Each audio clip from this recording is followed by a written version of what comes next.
जय गुरु जी, शुक्राना गुरु जी, जय गुरु जी संगत जी। संगत जी, इस चैनल पर ब्लेसिंग भरे सत्संग अपलोड किए जा रहे हैं। अगर आपको भी अपना शुक्राना सत्संग शेयर करना है तो दिए गए व्हाट्सएप नंबर पर भेज सकते हैं। अब हम सत्संग सुनते हैं जो कि संगत जी ने हमें व्हाट्सएप पर रिकॉर्ड करके भेजा है। जय गुरु जी संगत जी, मैं गुरु जी की बेटी लुधियाना से मैं अपना शुक्राना सत्संग शेयर करना चाहती हूँ, जो कि इस तरह से है कि पिछले लगभग 3-4 साल से हमारे घर में एक हमारे relatives with in the family जो एक लेडी है वो घर में किसी का अच्छा नहीं चाहती हैं और ऐसे बहुत सारे संकेत मुझे मिल रहे थे और मैं देख भी पाई रही थी। तो अब ऐसा कोई व्यक्ति जो हर टाइम आपका बुरा ही सोचता रहे और आपसे कंपटीशन में लगा रहे और आपके ऊपर उल्टे सीधे स्पेल वर्क और ये सारा कुछ करे, बुरी नज़र लगाए, ऐसे व्यक्ति के साथ रहना हर टाइम बहुत अजीब हो सकता है। और मुझे देख के भी वो मेरे से बात तो खैर नहीं करते थे और मुझे देख के भी अजीब अजीब से एक्शंस करते थे, इग्नोर करते थे बेसिकली मुझे कि as if I don't matter. तो फाइनली उनकी बेटी के वजह से उनको चंडीगढ़ में अब शिफ्ट होना पड़ा। ये नहीं मुझे पता एग्जैक्टली कि क्या प्लान है उनकी, बट अभी तो कुछ दिन वो यहाँ पे नहीं है और जैसा मुझे बताया जा रहा है वो यही है कि वो वहाँ पे अब रहेंगे अपने बेटी को पढ़ाने के लिए, वहाँ पे ही रहेंगे। तो जिस दिन उन्होंने जाना था उससे पहले की मैं एकदम पहले की बात बता रही हूँ कि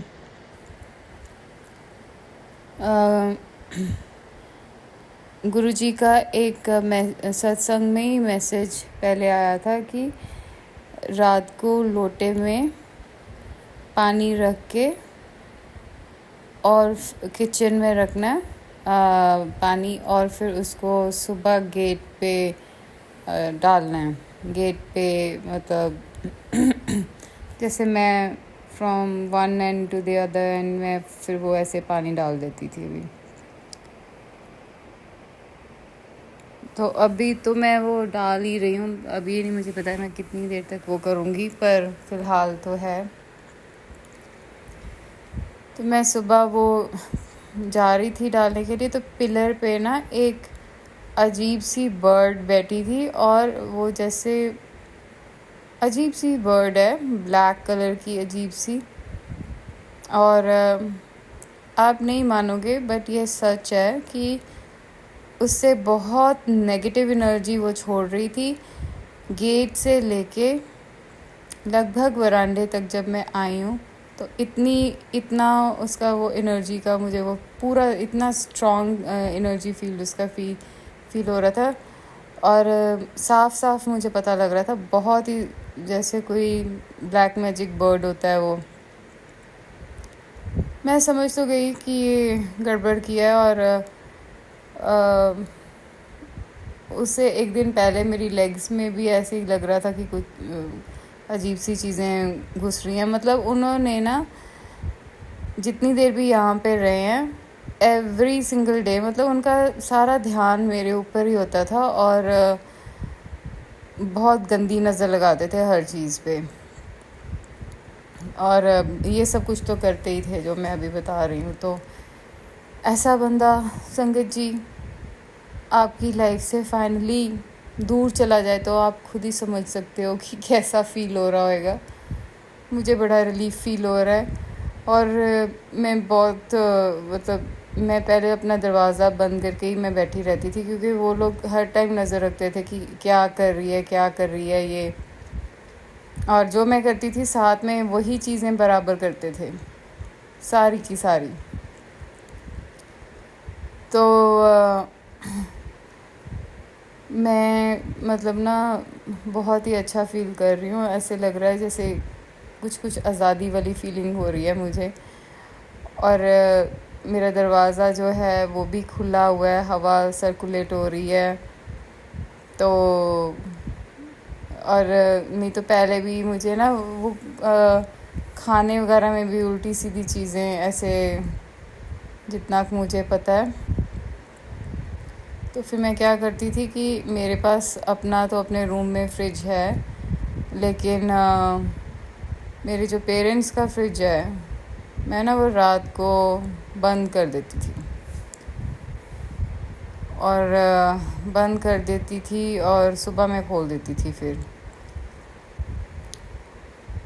तो हालांकि उसकी ना फ्रिज की चाबी नहीं है एग्जैक्ट, पर ये भी बड़ी अजीब बात है कि कोई और चाबी से वो फ्रिज बंद हो रहा है और वो खुलता भी है उसी के साथ बड़े आराम से, जैसे ये गुरुजी की मर्ज़ी होती है कि भी इसको बंद ही करना है फ्रिज को। तो मुझे बड़ा एक सेंस ऑफ रिलीफ फील हो रहा है, बहुत ही अच्छा लग रहा है मुझे। तो इसके लिए अनंतम शुक्राना गुरुजी। तो मैं बहुत, मुझे अच्छा फील हो रहा है, जैसे बहुत आज़ाद होते हैं। और अपनी कोई चीज़ें, पहले तो ऐसे होता था कि कपड़े भी उठा लें ये वो और आपको सारा क्लियर करके ही सोना है। तो अभी ऐसे जैसे अपने घर में ही रह रहे हैं अभी। पहले तो ऐसे लगता था कि अपने घर में रह के भी अपने घर में नहीं रह रहे हैं। चलो खैर, मेरा तो ये घर नहीं है, मेरे पेरेंट्स का ही है, पर फिर भी मतलब छोटे होते से यहाँ पे ही पले बड़े हैं। और मतलब मैंने तो ऐसे कोई कभी हक नहीं जताया, पर ये ज़रूर है कि ऐसा कोई व्यक्ति जो आपके साथ ही रह रहा हो और आपकी चीज़ें उठा ले और उल्टी सीधी ऐसे सारी चीज़ें क्रिया में जो भी कहते हैं, जो भी इनको कहते हैं, वो करवाता हो। और फिर ऐसा बंदा जब आपकी लाइफ से बड़ी स्मूथली दूर जा रहा हो तो कैसा फील होना चाहिए गुरुजी, कैसा फील होना चाहिए संगत जी। तो बस मुझे वैसे ही फील हो रहा है। फिर मेरे पास, मैं गुरुजी के दुगरी मंदिर से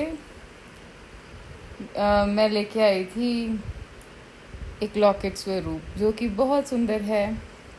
उसका बैकग्राउंड ब्लू कलर का है और गुरुजी ने उसमें ब्लैक एंड वाइट कलर की ड्रेस डाली हुई है और ब्लैक कलर का दुपट्टा या स्कार्फ जो भी कहेंगे हम, तो वो लिया हुआ है। और गुरुजी उसमें स्माइल कर रहे हैं। तो मैं स्माइल भी नहीं कर रहे, हंस रहे हैं पूरा प्रॉपर। तो मैंने ना उसको अपने गोल्ड की चेन में डाला, लेकिन वो जो मेरी चेन है वो गले के साथ लगती हुई है। और फिर पहले तो मैंने बड़े वो डाल लिया, पहले तो कई दिन ऐसे ही पड़ा रहा, क्योंकि मुझे समझ में नहीं आ रहा था, क्योंकि मेरे पास वो पतली वाली लॉन्ग चेन नहीं थी गोल्ड की। तो लॉन्ग चेन तो है पर वो मोटी वाली है, तो इतनी मोटी नहीं वो मुझे चाहिए थी, मुझे एक नॉर्मल चेन चाहिए थी। तो और वैसे भी वो डिज़ाइन वाली है, जो लंबी चेन जैसे लेडीज़ की होती है नॉर्मली, तो लंबी वाली चेन। तो वो आप समझ रहे होगे मैं क्या कह रही हूँ। उसमें लॉकेट डालना फिर थोड़ा अजीब सा था, तो मैंने अपनी जो छोटी वाली चेन है उसमें मैंने डाल दिया। लेकिन मैंने वो डाला एंड फिर मैंने सोचा कि जब हम बाथरूम वगैरह जाते हैं एंड ऑल दैट, टॉयलेट वगैरह, तो फिर इसको लॉकेट को ऐसे साथ में डाल के जाना तो मुझे कुछ अच्छा नहीं लगा ऐसे, तो मैंने नहीं डाला, मैंने वो रिमूव कर दिया। फिर मैं सोच रही थी कि मैं क्या करूं। फिर अगले दिन में मैंने उसको अपनी पॉकेट में डाल के, फिर मैं सूट की पॉकेट जो होती है उसमें मैं डाल के फिर मैं अपने काम पे चली गई। फिर आते हुए जब मैंने कपड़े चेंज किए, फिर मैं भूल गई, वो पॉकेट में ही पड़ा था। और फिर मुझे थोड़ी देर बाद ध्यान आया कि अच्छा वो तो लॉकेट स्वरूप बीच में ही रह गया। तो फिर मैं लेके आई। फिर मैं सोची जा रही थी कि अब मैं क्या करूं इसको। और फिर मैंने देखा कि वो तो क्लिप सा है उसके पीछे, कि वो ऐसे खुल भी सकता है। फिर मैंने सोचा कि इसको बार बार खोलूँगी, ये भी थोड़ा अजीब है। फिर मेरे पास एक रुद्राक्ष की माला थी। पहले मैंने उसमें डालने की कोशिश की तो नहीं डल रहा था। फिर मैंने सोचा कि अगर गुरुजी को ये माला पसंद होगी और वो मेरी इस माला में अगर उनको ठीक लगेगा कि भी मैं रॉकेट स्वरूप डाल लूँ तो डल ही जाएगा। तो वो पता नहीं बड़े आराम से ही डल गया। तो फिर मैंने वो डाल के अब रख लिया, ये सोच के कि अब मैं इसको डालूँगी जब मुझे डालना होएगा, और जब मैं बाथरूम वगैरह जाऊँगी तो मैं रिमूव कर दूँगी। हालांकि मैंने किसी को बहुत पहले शुरू में जब मैं सुनती थी सत्संग, तो मैंने सुना था किसी को कि भी इट्स ओके कि भी अगर आप ऐसे ही अपनी जो नित्य क्रियाएँ हैं वो करते हुए भी गुरुजी का लॉकेट स्वरूप और इस तरह से ब्रेसलेट स्वरूप या कुछ आप डाल ही रखो। पर पता नहीं मुझे कुछ अच्छा फील नहीं हुआ, तो मैंने नहीं किया ये काम। और ये तो नहीं मुझे पता कि क्या सही है क्या गलत है, पर बस मुझे सही नहीं लगा तो मैंने नहीं डाला फिर वो। और गुरुजी थैंक यू सो मच, आपने ये आइडिया दिया कि रुद्राक्ष की माला में मैं अपना वो लॉकेट स्वरूप डाल सकती हूँ। तो छोटे बड़े सत्संग तो होते ही रहते हैं बहुत सारे। हर चीज़ के लिए बहुत शुक्राना है गुरुजी, बहुत ज़्यादा शुक्राना है। बहुत ज़्यादा ही, जब ये शायद नेगेटिविटी या ब्लैक मैजिक की वजह से होगा कि मैं बहुत ही ये नहीं है वो नहीं है, मुझे ईश्वर ने ये नहीं दिया वो नहीं दिया। पर अब जब मैं देखती हूँ तो मेरे मुंह से सिर्फ शुक्राना ही निकलता है, क्योंकि ईश्वर ने बहुत कुछ दिया मुझे और बहुत कारण दिए जिसकी वजह से मुझे शुक्राना करना चाहिए उनका। और साथ में ही ये भी है कि भी मेरे माइंड से एकदम से निकल गई बात। तो एनीवेज़ मैं सिर्फ ये कह रही हूँ कि छोटी बड़ी बहुत सारी बातें होती रहती हैं जिनके साथ गुरुजी हमारे जीवन में हैप्पीनेस लेके आते हैं। तो हमेशा खुशी रहना चाहिए। और मैं ये सत्संग मैंने आजकल मुझे सत्संग ऐसे भी सुनवा रहे हैं गुरुजी कि भी जब हम खुश रहते हैं तो गुरुजी हमारे साथ ज़्यादा अच्छा कनेक्ट कर पाते हैं, रादर देन जब हम दुखी रहे हों या फिर रो रहे हों या इस तरह से। तो मैंने कुछ दिन पहले यही कोई शाम के टाइम पे एक फादर एंड सन मेरे ख्याल थे वो लोग, तो वो ये होती हैं जो शॉप्स होती हैं ना छोटी सिगरेट की या बीड़ी की, और उनके बाहर वो टंगे रहते हैं छोटे छोटे सैशे वगैरह। ये वो बहुत ही पुअर लोग थे।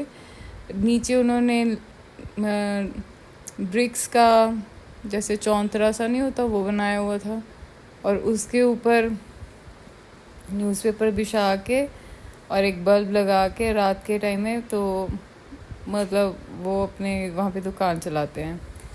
तो जब मैंने उनको देखा तो पहले तो मेरे मन में आया कि मैं इनको कुछ दूँ, मतलब पैसे वगैरह, और फिर पता नहीं मैंने क्यों नहीं दिया उनको। तो मैंने नहीं दिया, पर वो लोग मेरे माइंड में ज़रूर बैठ गए कि भी देखो ईश्वर ने इनको तो पता नहीं मतलब कुछ भी नहीं दिया है एज़ कम्पेयर टू जो आम लोगों को वो देते हैं, और हम लोग फिर भी कभी शुक्राना नहीं करते, भी इतने नाशुक्रे लोग हैं हम लोग। और फिर भी मैं भी अपने आप को बीच में ही काउंट कर रही हूँ कि गुरुजी अगर हमारा थोड़ा सा भी अगर काम ना करें तो फिर हम परेशान हो जाते हैं। और ऐसा होता नहीं है वैसे कि वो गुरुजी काम नहीं करते, कर तो देते ही हैं, सारे काम कर देते हैं, जो हम नहीं भी कहते वो भी कर देते हैं। लेकिन हम लोग काम की वजह से कई बार ध्यान नहीं देते, या वैसे भी इतना नहीं ध्यान देते हैं। तो गुरुजी हर चीज़ का ख्याल रखते हैं, ये तो मैंने भी देखा है, हर एक चीज़ का। हम वो कर पाए ना कर पाए वो अपने आप में एक रीज़न है, एक चीज़ है। पर तो मुझे अब ना और मेरी आंखें थोड़ी सी बंद हो रही हैं, बीच में ही बंद हो जाती हैं, बट मैं शुक्राना करना चाह रही थी, हर चीज़ का शुक्राना। इतने अच्छे पेरेंट्स देने के लिए शुक्राना गुरुजी, और बाकी भी बहुत कुछ अच्छा देने के लिए अनंतम अनंतम शुक्राना गुरुजी। सत्संग बोलते हुए मेरे से कोई गलती हो गई हो तो मुझे माफ़ कीजिए गुरुजी।